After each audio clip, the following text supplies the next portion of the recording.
नमस्कार सम्पूर्ण साथीहरूलाई स्वागत छ नेप्सेको डेली मार्केट अपडेट तथा एनालाइसिसको आजको नयाँ श्रृङ्खलामा। आजको यो भिडियोमा हामीले आजको दिनभरिको बजारको अवस्था र त्यसैगरी टेक्निकल एनालाइसिसको प्रयोग गरेर बजारको आगामी यात्रा र हाम्रो रणनीतिको बारेमा चाहिँ छलफल गर्नेछौँ। त्यसैले अब जति पनि साथीहरू शेयर बजारमा आबद्ध हुनुहुन्छ उहाँहरूको लागि चाहिँ पक्कै पनि आजको यो भिडियो चाहिँ उपयोगी हुन सक्दछ। र हामीले यो नेप्सेको डेली एनालाइसिसको भिडियो चाहिँ प्रायः जसो सधैँ दिन लिएर आइरहेका हुन्छौँ र तपाईहरुले यदि हेर्नु भएको छैन, छुटाउनु भएको छ र यदि हेर्ने हुन्छ भने चाहिँ नमस्कार सम्पूर्ण साथीहरूलाई स्वागत छ नेप्सेको डेली मार्केट अपडेट तथा एनालाइसिसको नयाँ श्रृङ्खलामा। आजको यो भिडियोमा हामीले आजको दिनभरिको बजारको अवस्था र त्यसैगरी टेक्निकल एनालाइसिसको प्रयोग गरेर बजारको आगामी यात्रा र हाम्रो रणनीतिको बारेमा चाहिँ छलफल गर्नेछौँ। जति पनि शेयर बजारमा आबद्ध साथीहरू हुनुहुन्छ पक्कै पनि हजुरहरूको लागि चाहिँ आजको यो भिडियो उपयोगी हुन सक्दछ। त्यसैले भिडियोलाई चाहिँ अन्तिमसम्म हेर्नुहोला र यस्तै यस्तै शेयर बजारसँग सम्बन्धित विभिन्न नयाँ तथा जानकारीमूलक भिडियोहरू हेर्नको लागि हाम्रो यस युट्युब च्यानल शेयर मार्केटिङ नेपाललाई सब्स्क्राइब गर्न भने नभुल्नुहोला।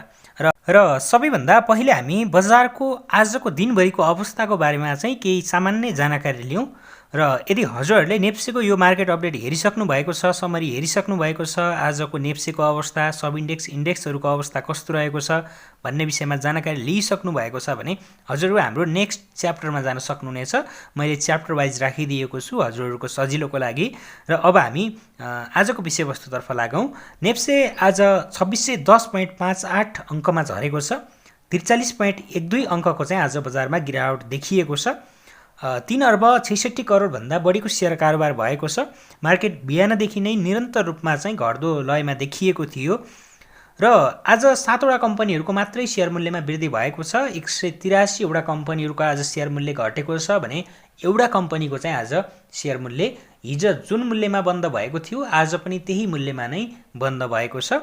र त्यसैगरी आज बजार केही घटेको अर्थात् 43 अङ्कले घटेको दिन चाहिँ एनआइसी एसिया डिबेन्चरको सर्वाधिक 2% मूल्यमा वृद्धि भएको छ। त्यसैगरी एसपीसीएफ, एलईएमएफ लगायतका 2वटा म्युचुअल फन्डहरूको मूल्य पनि आज वृद्धि भएको छ भने तारागाउँ रिजेन्सी होटल र त्यसैगरी सानिमा जनरल इन्सुरेन्सको पनि आज सेयर मूल्यमा चाहिँ वृद्धि देख्न सकिन्छ। र त्यसैगरी आज बजार घटेको दिन 2वटा कम्पनीहरूको चाहिँ नकारात्मक सर्किट लेभलमा कारोबार भएको छ जसमध्ये टिपिसी र एसपीसी रहेको छ। यी दुवै कम्पनीहरूको आज 10% नै मूल्यमा चाहिँ गिरावट देख्न सकिन्छ भने त्यसैगरी डिएचपीएल, एमकेजेसी र न्यादी लगायतको आज सेयर मूल्य सर्वाधिक गिरावट भएको छ। प्रतिशतको आधारमा हेर्ने हो भने 5वटै हाइड्रो पावर कम्पनीहरू रहेका छन् भने कारोबार रकममा हेर्ने हो भने चाहिँ अपी, त्यसैगरी HPC, Himalayan distillery, upper Tamakoshi र नेसनल हाइड्रो पावर चाहिँ सर्वाधिक रकमको कारोबार गर्न सफल कम्पनीहरूको चाहिँ अग्रस्थानमा देखिएका छन्। र त्यसैगरी अब टर्नओभर 3 अर्ब 66 करोड भइगयो। त्यसैगरी हामीले टोटल ट्रान्जेक्सन हेर्ने हो भने 54121 वटा हैन भने 227 वटा कम्पनीहरूको आज सेयर कारोबार भयो।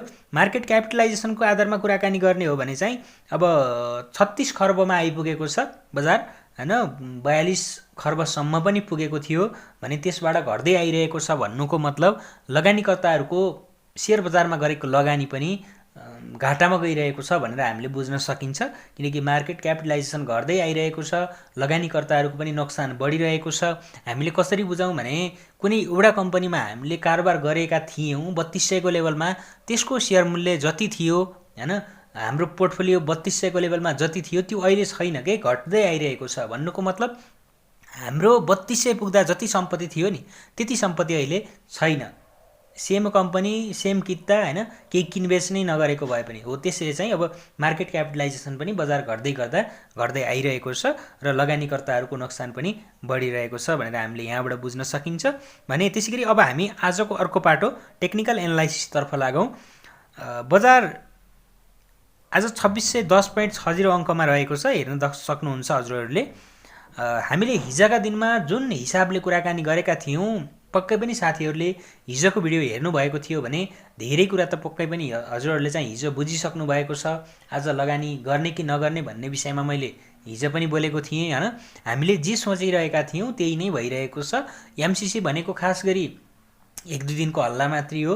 यसले बजारलाई चाहिँ दीर्घकालीन गराउन सक्दैन भनेर हामीले हिजोको भिडियोमा पनि कुराकानी गरेका थियौँ र बजार जहाँसम्म आज चाहिँ हरियोमै बन्द हुन्छ कि भन्ने धेरै लगानीकर्ताहरूको अपेक्षा रहेको थियो, तर त्यस्तो हुन सकेन र खास गरी अब बजार दीर्घकालीन हुनको लागि अन्य कुराहरू पनि सहज हुँदै जानुपर्छ र त्यसैगरी अब आज बजार 2610 मा छ। धेरै अङ्कले नै घटेको हो, धेरै अङ्कले घटेको मान्नुपर्छ। विगत 4 कारोबार दिनको हामीले डाटा हेर्ने हो भने बजार 4 कारोबार दिनमा घटिसकेको छ भने अबको 1-2 दिनमा चाहिँ बजार यहाँबाट केही माथि जान सक्ने सम्भावना चाहिँ छ। तर माथि जानको लागि सम्भावना त छ, तर दीर्घकालीन रूपमा माथि जानको लागि चाहिँ केही लेभलहरू पार गर्नुपर्ने हुन्छ। जस्तो कि अब यो बजार यहाँबाट माथि जानको लागि एउटा डाउन ट्रेन्ड ब्रेक एउटा मुख्य हाम्रो चाहिँ कन्फर्मेसनको रूपमा रहेको छ। अझै पनि डाउन ट्रेन्डलाई नै फलो गरेर बजार घट्दै आइरहेको छ हैन। त्यसैगरी अब अर्को कुरा भनेको चाहिँ के हुन्छ भने यदि भोलिका दिनहरूमा बजारले यो ग्यापलाई समेटेर यो ग्यापलाई चाहिँ बजारले फिल गरेर माथि जान सक्छ, जुन 2588 को हाराहारीमा रहेको छ हैन। त्यो ग्यापसम्म बजार चाहिँ आएर माथि जान्छ भने पनि त्यसमा हामीलाई खासै समस्या चाहिँ हुने छैन। त्यसपछिको बजार यदि निरन्तर रूपमा बढ्दै जान्छ भने हामीले केही कन्फर्मेसन पायौँ भने हामीले त्यति बेला खरिद गर्न सकिन्छ।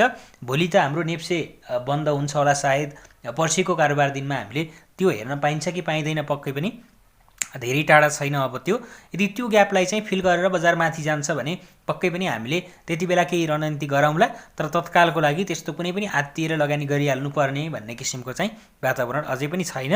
भने हाम्रो चाहिँ अझ अर्को स्ट्रङ कन्फर्मेसनको रूपमा चाहिँ कहाँनिर छ भने 2484.89 चाहिँ महत्त्वपूर्ण सपोर्टको एरिया रहेको छ। यो लेभलबाट चाहिँ बजार बढेर माथि जान पनि सक्दछ। हामीले यो लेभलसम्म आउने बेलासम्म चाहिँ हामीले हेर्न पनि सकिन्छ। अब पक्कै पनि साथीहरूको स्टप लस गर्ने कन्डिसन त यो अवस्थामा छैन। प्रफिट बुक कतिपय साथीहरूले आज हाइड्रो पावरमा गर्नुभयो होला फर्स्ट आवरमा, पछि त त्यही पनि रहेन हैन। सुरुमा चाहिँ केही राम्रो वृद्धि भएका थिए र त्यो बेलामा चाहिँ पक्कै पनि केही साथीहरूले प्रफिट बुक चाहिँ गर्नुभयो होला। मैले हिजो पनि त्यही भनेको थिएँ, यदि बजारमा कुनै पनि एउटा सकारात्मक न्युज आउँछन् भने हामीले त्यस्तो बेलामा चाहिँ आफूसँग भएको सेयर बेच्ने, प्रफिट बुक गर्ने। भने धेरै नै नकारात्मक न्युजहरू आउँदै गए, बजार तीव्र रूपले घट्दै गयो भने त्यो बेलामा चाहिँ अलिकति 4-5 दिन राम्रै अङ्कले घटिरहेको छ भने त्यस्तो बेलामा थोरै केही रिस्क लिन चाहिँ सकिन्छ, किनकि बजार निरन्तर घट्दै जाँदा चाहिँ 1 दिन 2 दिन चाहिँ बढ्ने सम्भावना हुन्छ। त्यस्तोमा हामीले थोरै रिस्क लिन सकिन्छ। र अब त्यही नै हो साथीहरू, बजारको आजको यो घटाइले गर्दा लगानीकर्ताहरूमा फेरि अर्को एउटा डर चाहिँ उत्पन्न भएको छ। कतै बजार बियरिस त होइन भन्ने किसिमका कुराहरू पनि रहेका छन्। अब बजार 3200 को हाराहारीबाट घट्दै गर्दाखेरि चाहिँ कसैले पनि यति यो छोटो समयमा यसरी नै घट्छ भनेर सायद कमैले सोच्नु भएको थियो होला। बजार हामीले सोचे अनुसार चल्ने होइन, बजारको आफ्नै लय हुन्छ र हामीले के भुल्नु हुँदैन भने बजार बढ्नको लागि र विगतमा बजार कस्तो अवस्थामा बढेको छ भन्ने कुरा पनि हामीले हेर्नुपर्ने हुन्छ। र बजार विगतको इतिहासमा हेर्ने हो भने जुन बेलामा तरलता अलिकति सहज रहेको छ हैन, जुन बेलामा चाहिँ बजारमा पैसा फालाफाल रहेको छ त्यस्तो बेलामा मात्रै बजार चाहिँ बढिरहेको छ के। खास गरी ब्याङ्कहरूले अहिले ब्याज दर किन बढाइरहेका छन् भने डिपोजिट तान्नको लागि बढाइरहेका छन्। तर ब्याङ्कहरूले जति ब्याज दर बढाउँदै गए पनि ब्याङ्कहरूमा चाहिँ त्यो रकमको अभाव छ के, अझै पनि डिपोजिट सोचे अनुसार अझै पनि आइरहेको छैन। ब्याङ्कहरू लोन दिन सक्ने अवस्थामा छैनन् भने यस्तो अवस्थामा चाहिँ अब शेयर बजार राम्रो हुन्छ, दीर्घकालीन हुन्छ, बढ्छ भनेर हामीले भन्न सकिने अवस्था त छैन हैन। यसको लागि तरलतामा सहज नै एउटा मुख्य हो कारण। अब कतिपय साथीहरूले 4-12 नअटेसम्म बजार बढ्दैन भन्नु होला र मेरो विचारमा चाहिँ 4-12 नअटे पनि यदि बजारमा तरलता सहज भयो भने बजार बढ्छ। बजार बढ्ने नै हो, तर तरलता चाहिँ सहज हुँदै जानु पर्यो। जुन हिसाबले अहिले जतिसुकै ब्याज दर बढाए पनि डिपोजिट बढिरहेको छैन नि, यो अवस्था सुधार हुनु पर्यो हैन। र अब त्यसै कारणले गर्दा बजार घटिरहेको हो। अब यो अवस्था चाहिँ सहज नभएसम्म चाहिँ त्यस्तो बजार दीर्घकालीन रूपमा बढ्छ भनेर चाहिँ गाह्रै पर्ने अवस्था छ। र अब यसमा चाहिँ चुनावले केही राहत दिन्छ कि हैन, चुनावको अवधिसम्म बजारमा केही सहज हुन्छ कि भनेर चाहिँ एउटा आश गर्न सकिने बाटो अब एउटा मात्रै विकल्प रहेको छ त्यो। र बजार निरन्तर घट्दै गर्दा आरएसआईको लेभल पनि घट्दै आइरहेको छ। 36.33 मा झरेको छ आरएसआईको लेभल। अब आरएसआईको लेभलले पक्कै पनि ट्रेडिङ जोन हो भनेर भन्दैन। एमएसिडी पनि केही पोजिटिभ हुने आश थियो तर पोजिटिभ भइरहेको छैन। झन् आज र हिजो अस्तिको घटाइको कारणले गर्दा एमएसिडी पनि झन् अलिकति टाढा हुन खोजिरहेको छ। तत्कालै बाई सिग्नल दिने हिसाबको पक्कै पनि छैन। त्यसको लागि 1-2 कारोबार दिन हामीले कुर्नुपर्ने हुन्छ र त्यति बेला बजार राम्रै अङ्कले बढ्दै भयो भने पक्कै पनि त्यति बेला एमएसिडीले पनि बाई सिग्नल चाहिँ जेनेरेट गर्नेछ। र अबको हाम्रो रणनीति के हुनसक्छ भने भोलिका दिनमा पनि म हजुरहरूलाई चाहिँ सेयर खरिद गर्नुहोस् भनेर भन्दिनँ हैन। यदि रिस्क लिन चाहनुहुन्छ भने भोलि त हाम्रो बन्द नै हो हैन। पर्सि यदि बजार खुल्यो, पर्सि पनि धेरै अङ्कले बजार घट्यो भने त्यो बेलामा केही रिस्क लिन सक्नुहुन्छ हजुरहरूले।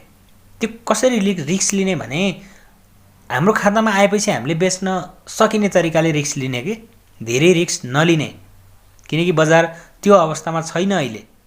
हामीले 4-5 दिनमा राम्रै अङ्कले घट्यो भने 1-2 दिन बढिरहेको छ। विगतको हामीले इतिहास हेर्दै जाने भने धेरै अगाडि पुग्नु पर्दैन। यही 2980-85 बाट घट्दै गर्दाको बजार हेर्नुभयो भने पनि त्यस्ता रेकर्डहरू धेरै पाउनुहुन्छ। अब अहिलेको कन्डिसनमा हामीले 10%, 15%, 20% रिटर्न खोजेर त त्यो बिरलै पाइएला हैन। र हामीले केही 5-7% सम्मको रिटर्न चाहिँ यदि त्यसो गरेर हामीले अलिकति रिस्क लिन सकिन्छ भने त्यस्तो अवस्थामा पाउन पनि सकिन्छ र गुमाउन पनि सकिन्छ। त्यो दुईवटै छ। त्यसैले अब अलिकति रिस्क लिने हो भने हामीले बजार राम्रै अङ्कले घट्छ अबको कारोबार दिनमा भने त्यो दिनमा पनि हामीले सोचेर केही लिन सकिन्छ। तर अब टेक्निकल एनालाइसिसको कुरा गर्ने हो भने बजार त्यस्तो खरिद गर्ने समय चाहिँ अझै पनि देखिएको छैन र त्यसको लागि हामीले स्ट्रङ कन्फर्मेसनको रूपमा अझै पनि केही कारोबार दिन हेर्नुपर्ने हुन्छ। बजार घटिरहेको छ। हामीले हिजो अस्तिका दिनहरूमा किनेका थियौँ भने पक्कै पनि आज घाटा भइसकेको हुन्थ्यो। मैले माथिदेखि नै भन्दै आइरहेको छु सेयर खरिद गर्ने बेला होइन भनेर। र रिस्क भनेको अब कस्तो कन्डिसनमा लिने हो भने हाम्रो बजार आज 43 अङ्कले घट्यो। अस्ति पनि बजार चाहिँ हिजो अस्तिका दिनहरूमा पनि निरन्तर रूपमा 4 कारोबार दिनमा एक दिन धेरै अङ्कले नै घटेको छ। त्यसपछिका 2 कारोबार दिनहरूमा केही सामान्य अङ्कले घटेको छ भनेपछि अब यदि पर्सिका दिनहरूमा पनि राम्रै करेक्सन बजारमा आउँछ भने त्योभन्दा अर्को कारोबार दिनमा चाहिँ बजार त्यहाँबाट केही माथि पिक चाहिँ लिन सक्छ, केही बढ्न सक्छ र त्यस्तो अवस्थामा हामीले केही प्रफिट आयो भने त्यस्तो अवस्थामा बेच्न सकिन्छ। केही हदसम्म भए पनि प्रफिट खान सकिन्छ भन्ने हिसाबले चाहिँ म आफूले त्यस्तो कुरा गरेको हुँ र त्यसमा अब रिस्क पनि छ र रिवार्ड पनि हुन सक्दछ हैन। त्यो कुरालाई चाहिँ मध्यनजर गर्नु होला। तर बजारमा अझै पनि स्ट्रङ कन्फर्मेसनको रूपमा चाहिँ छैन र सेयर खरिद गर्दाखेरि चाहिँ अब त्यस्तो ट्रेडिङको लागि भनेर छोटो समयमै राम्रो मुनाफा आर्जन गर्छु भन्ने किसिमको अझै पनि रहेको छैन। अब लङ टर्मको लागि हेरेर किन्ने हो भने कमसेकम तपाईहरुले राम्रो कम्पनी छान्नुस्। 20-25% घट्यो भने एकपटक एभरेज गर्नुस्, त्यसपछि फेरि टाइम दिनुस्, फेरि 20-25% घट्यो भने फेरि एभरेज गर्दै जाने हो। त्यसरी लगानी गर्न सकिन्छ र जुन हिसाबले अब अहिले बजार घटेको छ मेन कारण भनेको तरलता नै हो। बैंकमा ब्याजदर जतिसुकै बढाए पनि डिपोजिट छैन, लोन दिने वातावरण छैन भने यो अवस्थामा 4-12 लगायतका कुराहरू लिएर चाहिँ बजारलाई झन प्रभावित पार्न खोज्नु चाहिँ अब त्यो मूर्खता मात्रै हो। किनकि जबकि बैंकले लोन दिन सक्ने हैसियत छैन भने 4-12 को सीमाको जुन एउटा रहेको छ नि काण्ड हो त्यो मच्चाएर बजार घटाउन खोजिन्छ अथवा बजार त्यसैले घटेको भनिन्छ भने त्यो चाहिँ एकदमै नकारात्मक कुरा हो। र बजार बढ्नको लागि दीर्घकालीन हुनको लागि पक्कै पनि तरलतामा सहज हुन आवश्यकता छ। र अब त्यो हेरौँ चुनावी माहौल अब कसरी सुरु हुन्छ, चुनावले केही राहत दिन्छ कि भन्ने आश पनि रहेका छन् हैन। र आगामी श्रृङ्खलामा हाम्रो फेरि भेट हुने नै छ। र आजको लागि नै यति नै भयो र मैले भोलिका दिनहरूमा त्यही नै हो साथीहरू। अब बजार राम्रै अङ्कले घट्यो भने त्यस्तो अवस्थामा केही सामान्य ट्रेड गर्नको लागि हामीले रिस्क लिन पनि सकिन्छ। र अब यदि बजार बढेर जान्छ भने स्ट्रङ कन्फर्मेसन कुर्ने र त्यस पछाडि चाहिँ अब बजार बढ्ने नै भयो भन्ने जानकारी प्राप्त भयो हैन। त्यस्तो किसिमको चाहिँ हामीले माहौल सिर्जना भयो भने त्यति बेला बाइ गर्ने। अलिकति ढिलो किन्ने तर अलिकति कन्फर्मेसन चाहिँ आइसकेपछि किन्ने कि मेरो आफ्नो धारणा चाहिँ त्यस्तो रहेको छ र मैले पर्सिको कारोबार दिनमा पनि त्यही नै गर्नेछु र हामीले हिजो जुन हिसाबले कुराकानी गरेका थियौँ आज त्यही नै भएको छ, धेरै परिवर्तन भएको छैन। हामीले जसरी सोचेका थियौँ बजार त्यस्तै नै भइरहेको छ र यो अवस्थामा चाहिँ तपाईहरु धेरै एग्रेसिभ तरिकाले चाहिँ बाइ नगर्नु होला नै भन्न चाहन्छु। धन्यवाद।